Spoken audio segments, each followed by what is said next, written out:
not in synchronicity with the flesh, how you used to grow up, that old, worn out person who's worn out from the chasing of these delusions and rushing in with hard breath upon it to sacrifice every time.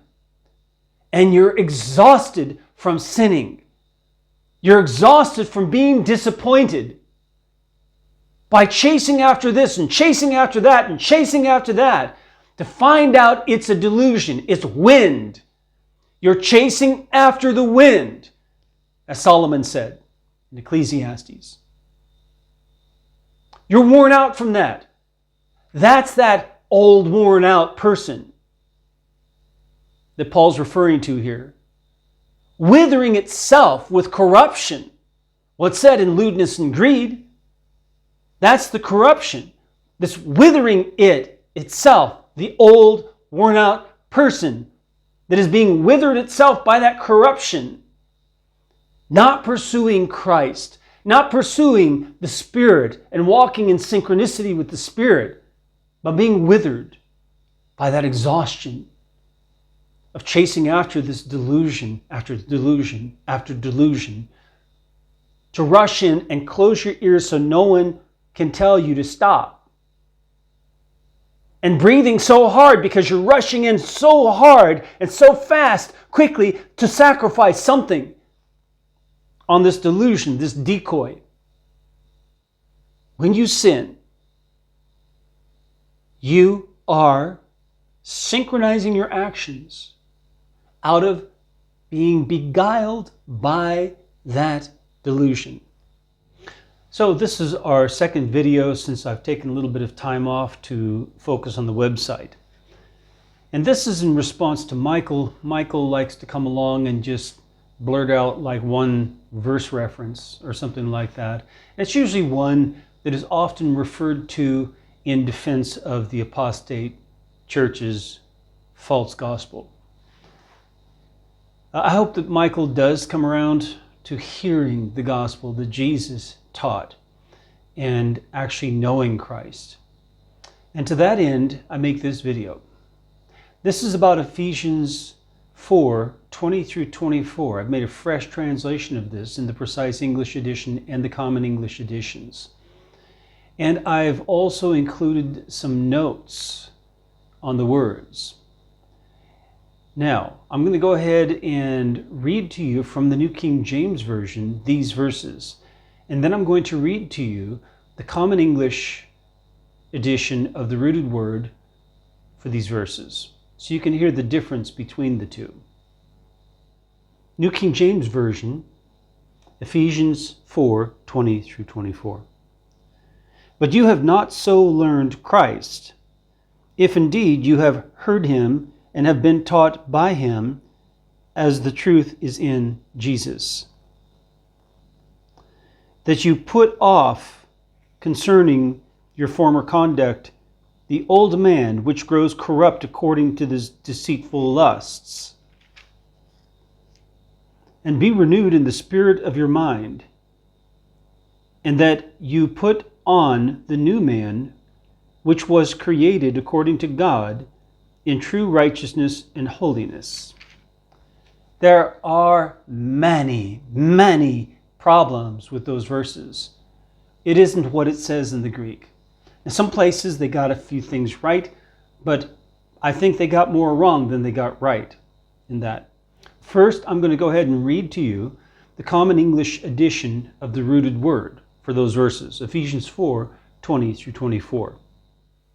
But you absolutely do not in this way learn about the Christ. If without doubt you hear him and in him are taught, just as truth laid out is existing in this Jesus, taught to you yourself, place yourself off from a synchronicity with the former way of growing up. The old worn out person, withering itself with corruption in synchronicity with the hard breath to rush in to sacrifice from the beguiling of a delusion. From the beguiling of a delusion. And to make yourself newly young again in the spirit of your mind, and to plunge yourself into the renovated person, founded for acquisition and habitable in synchronicity with God, in balance between the requirements of God and people, and right in God's eyes from truth laid out. Now, as you can hear, there's a lot more substance to the rooted word than a translation such as the New King James Version. And some of the things that are said in the New King James Version, you find out, are altered from the Greek. I'm not going to speculate as to why for each thing, but in many cases, it's because of the false gospel in the apostate churches. Because they want the Bible to say something it doesn't say. And we're not trying to make it say something. We're trying to show you what it says. We're not trying to make it say something so it's in agreement with the teachers in the churches that you hear on Sunday, or with the people you hear on YouTube. So let's go into this a little bit. We'll go verse by verse. So remember, this channel is TRW Deep Bible Study. That means that here you're going to dive deep in to the Bible, which means we're going to get into the Greek in each instance most of the time. Verse 20, New King James, but you have not so learned Christ, the rooted word, but you absolutely do not in this way learn about the Christ. Yes, the article is there. And you notice that the grammar is different, because in the Greek, that's what we're representing is from the Greek. It says, but you have not. Have not is completed past.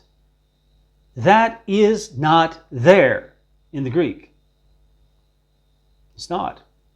This is the timeless tense where there is no regard to the timing. It's about the event itself, the action itself, about learning.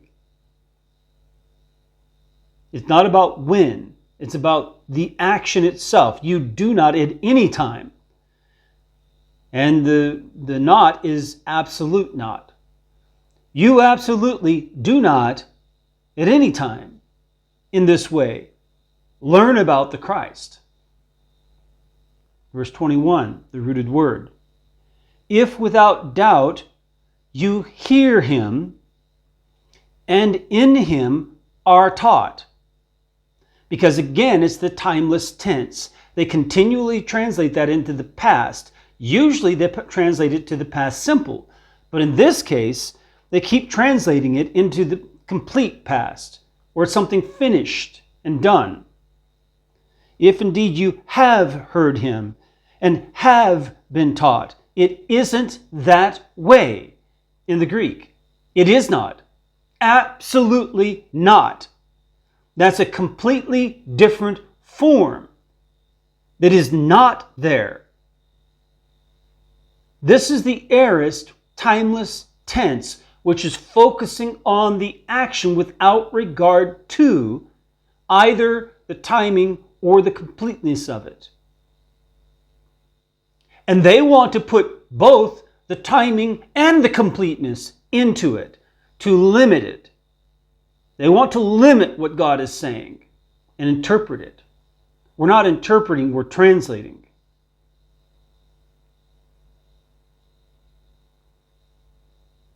If without doubt you hear him, if indeed you have heard him, and in him are taught, and have been taught by him. They often translate this form of the words by instead of in. It's exactly in. And this is a problem in Ephesians especially, repeatedly problem in their translation of Ephesians in order to get the doctrine that they need, rather than to hear what God said. and in him are taught. Not by him, in him are taught. The first part, if without doubt you hear him, that's him calling you. Because he said, I am the way, the truth, and the life. He is the way. He's constantly calling you on the way. And he is the truth. He's constantly calling you by the truth, on the way, so that you stay on the way, which is him, with the destination of eternal life. So you hear him calling, and you are taught. In him you are taught. In him means inclusive of the teachers in the church whom Jesus himself has prepared and called and commissioned for your benefit, so that you might mature. That's immediately preceding these verses. Yes, the context of this verse, of you in him being taught, is Christ having called and appointed leaders in the church, including teachers, to establish you in maturity so you're no longer buffeted back and forth like a wave on the sea in every doctrine that comes along. Just like on YouTube. YouTube, the winds have really picked up because everyone and their mother can just start a YouTube channel and start putting out every doctrine that comes to their mind. You need us more than ever. And if you continue to ignore the teachers whom Christ has given to the church, you do it to the detriment of your soul. Let's keep going. Here it says, as the truth is in Jesus. Just as truth laid out is existing in this Jesus. Because if you say is in Jesus, that's the timeless tense. Is in Jesus doesn't say when. It's just focusing on the verb itself. And to put it into the present tense, which is what the verb is in the Greek, it must have the ing on the end. It must be something that's being done right now. Just as truth laid out is existing in this Jesus. And you say this Jesus, yeah, it's got the Jesus on it. And that article can be translated the or this or that. And so in this case, instead of saying in the Jesus, because Jesus is his personal name. If it was Christ, you could say the Christ. But if it's a personal name, then you should either omit the article or include it as this or that. This John or that John.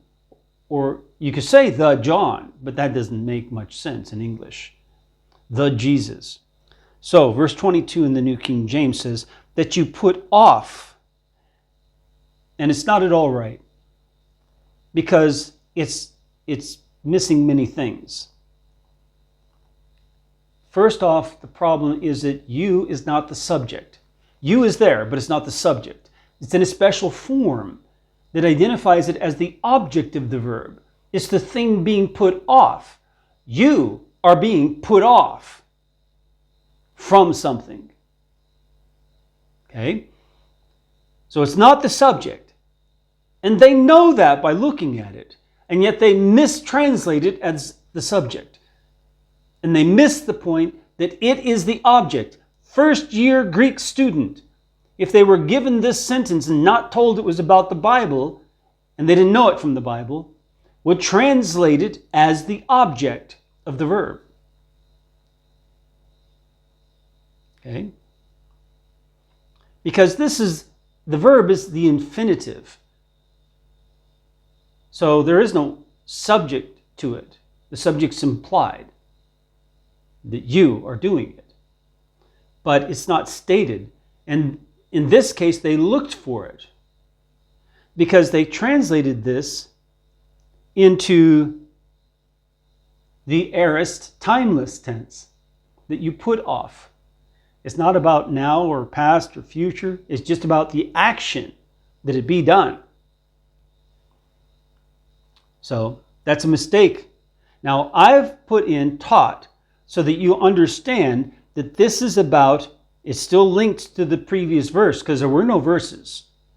There were no verse divisions or chapters in the Bible. In the manuscripts, the Greek manuscripts that we've got, they were not included until the Reformation. That's right, Stephanus. That's when he created the versification and put it in the Bible. So there are no verses. Keep that in mind. So this, to put your, to you yourself, place yourself off from, this is about being taught to do this. Because, listen, if without doubt you hear him and in him are taught, just as truth laid out is existing in this Jesus, to you yourself, place yourself off from. See, that's how it reads. But when we break it up into verses, we lose that connection. And so I put that in here. So when you read this, and in him are taught, just as truth laid out is existing in this Jesus, taught to you yourself, place yourself off from. So I've put that in there so you understand, because we don't hear it now. Because of the way that we hear English today is very broken. All right, let's keep going. It says, to you yourself, place yourself off from. Now you say, too many yous. No, there's one you in there, and that's translated yourself, place yourself, because you are the one who is receiving the action. You're being acted on. You're placing yourself. You say, but it's infinitive, to. That's right. To you yourself, place. That's because the form of the verb, while it's infinitive, it's in what's called the middle voice. Middle voice is you doing the action yourself. If you're doing the action and it's in the middle voice, it's emphasizing that you're doing it yourself or for your benefit. So, in this case, taught to you yourself, place yourself off from. All right, let's keep going. And in the New King James, they translate kata as concerning. But more accurately, it's synchronicity, and synchronicity with. So concerning your former conduct. Okay? The rooted word. A synchronicity with the former way of growing up. Okay?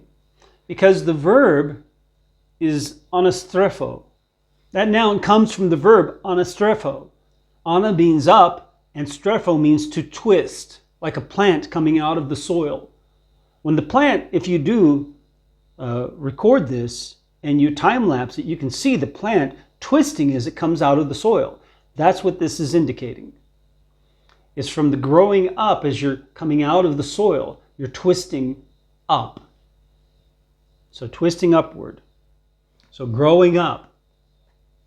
The old man, which grows corrupt according to the deceitful lusts. And we have the old worn out person is very strong. The old worn out person withering itself with corruption in synchronicity with the hard breath to rush into sacrifice from the beguiling of a delusion. Now, you say there's a lot more in yours than what's in the New King James Version. Yes. It says the deceitful lusts. Now, they've turned deceit into an adjective. But it's not an adjective, it's a noun. And it has the article on it, the. It's not deceitful lusts. That's an adjective. That's describing the lusts. But in the text, it says where the lusts come from. That's why it's a noun. And that's why it's in what's called the genitive, which is origin is from or of. And this word epithumia, it means to rush in with hard breath to sacrifice. So we've got with the rushing in upon with hard breath to sacrifice.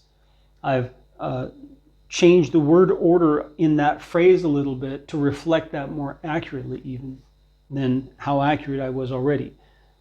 I'm including a little bit of additional information that's there. All right, so from the beguiling of a delusion. So epithumia is the rushing in with hard breath, rushing in upon with hard breath to sacrifice. Right? That's all in that word.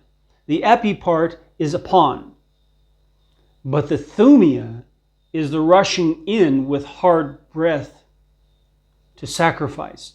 You're putting so much effort in and pressing in, and you cannot be dissuaded. And you've got to do it quickly. You want to do it quickly. And you'll do it even if you lose something in the process in order to do this thing. That's serious business, isn't it? And that's the word used in describing the process of temptation becoming sin by Jacob, aka James, in chapter 1. You'll see it revealed in the rooted word from the Greek. But from the beguiling of a delusion, it's not just deceit. You are beguiled by a delusion. And it causes you to do that, to rush in upon with hard breath to sacrifice. And Jacob uses the word decoy. That passion inside of you that's misplaced sets up a decoy, which is the object of those sacrifices. Yes, an idol. And Paul is saying the same thing here with it. Verse 23. And be renewed in the spirit of your mind. Okay?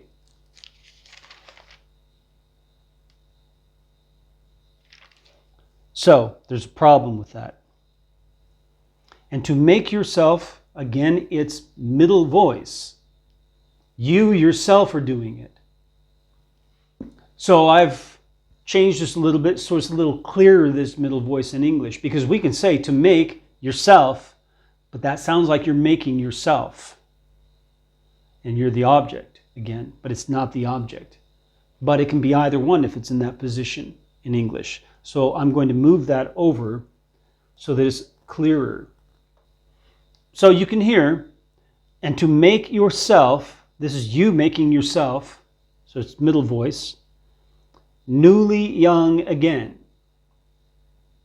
Because it's a combination of ana, which means up or again, or repeatedly, like intensity, and neo, which is to make new in age. Not new like refreshed or remodeled, but new as in age. Not new age, okay? New as in age. That's what the Greek word means. So, and to make yourself newly young again. So we capture that with newly young again. In the spirit of your mind.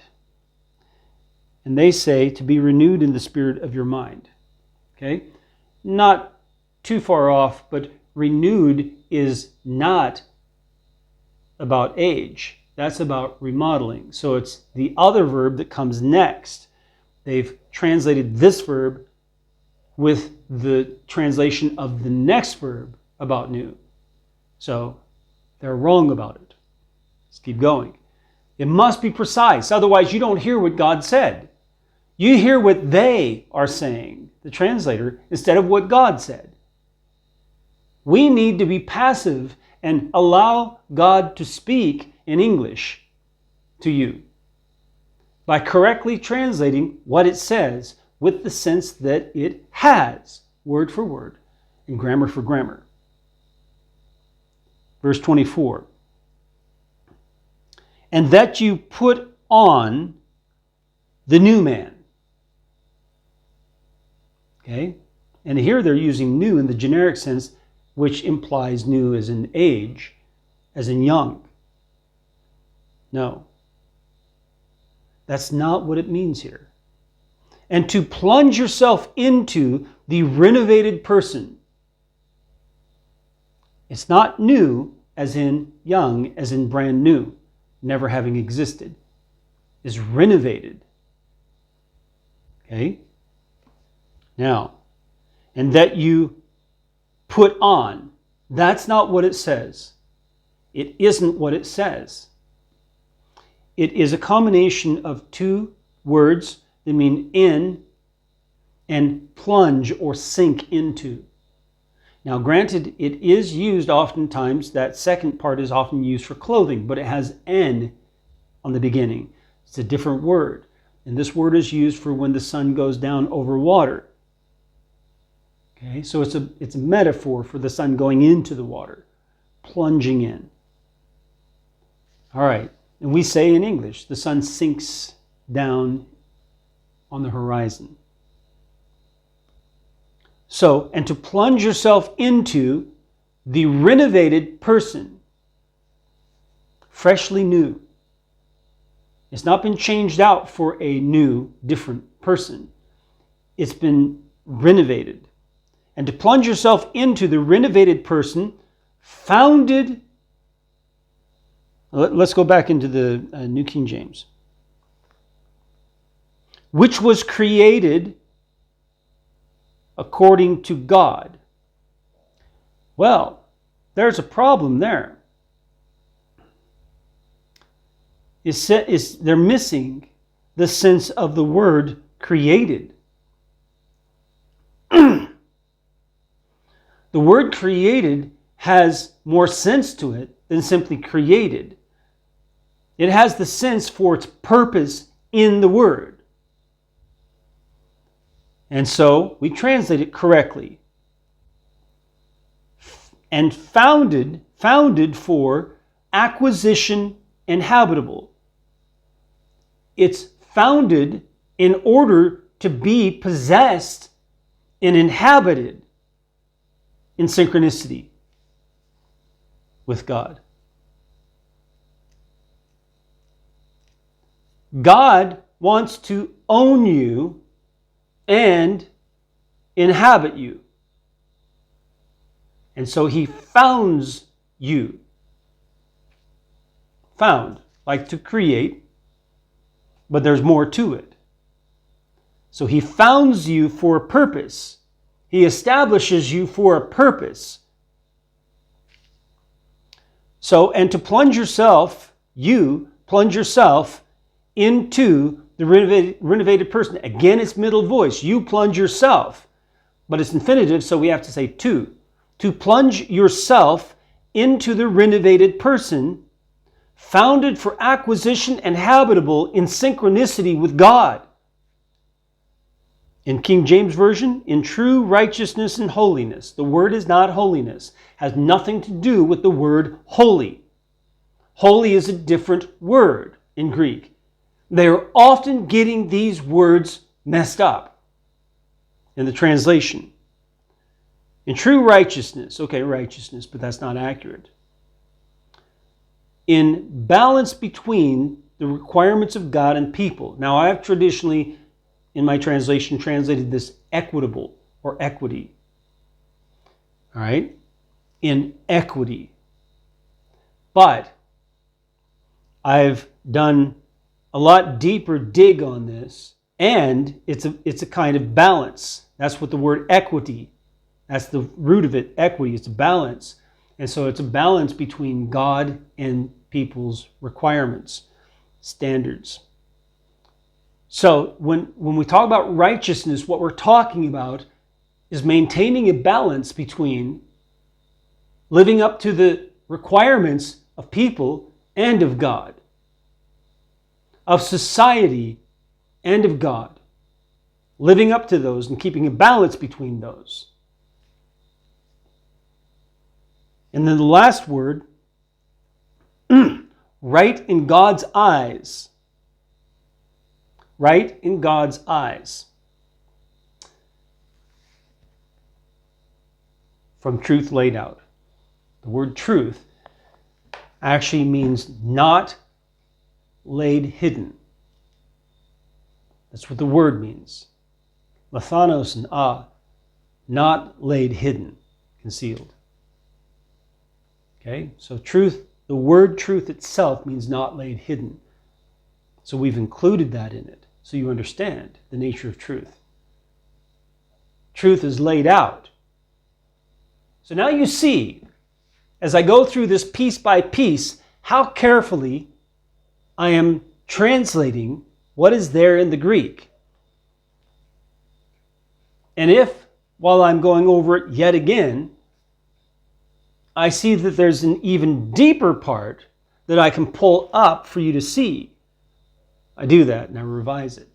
And that's where the revisions come from. Or if I've overlooked adapting something from the precise English to the common English that I typically do, like the mind of you in the precise English, which is what it literally says in the Greek in that order, I would rephrase as your mind in the common English edition. Common English is not for precision, although it maintains as much precision as possible. It rewords some phrases and things like this into more common English, or if someone's more likely to get lost in the long sentences in the Bible, it will restate something from earlier in that long sentence down towards the bottom so you can keep track of what these things are referring to. And I know that it's referring to that by the grammar. For example, you've got masculine, neuter, and masculine, feminine, and neuter of nouns and of adjectives and of participles, which is a form of the verb in a noun form. And so because you have those three genders, it connects those to the nouns. So if you have a feminine noun and you've got a masculine adjective later, it doesn't refer back to the feminine noun. It's got to refer to a masculine noun. So, and then you got singular and plural. So if the feminine is a singular feminine and you've got a feminine adjective later, but it's plural, it doesn't refer back to that one. It refers to something else. And so that's how I keep track of all these things, of what refers to what. And then if it's getting too long, I might restate that thing it's referring to. That adjective is about this noun. So I'll put that in there so that you can see. Only in the common English edition. The precise English, it's not there because it's not there in the Greek text. And so the precise English edition reflects the Greek text. The common English edition takes that and makes it readable for you without losing the precision, actually maintaining that precision. But there may be some additional words in the text in order to maintain that precision and make it readable and understandable to you. So I hope that's clarified a little bit more about the process, and you can see some of it going on here. And if you go and look in the description down below, you'll see the precise English edition and the common English edition of this passage. You can make the comparison yourself. All right. What is this talking about? Let's do a summary of this so you understand what is being said here in the passage. Now that you understand the words in the passage, you understand why we've translated it this way in the common English edition of the rooted word.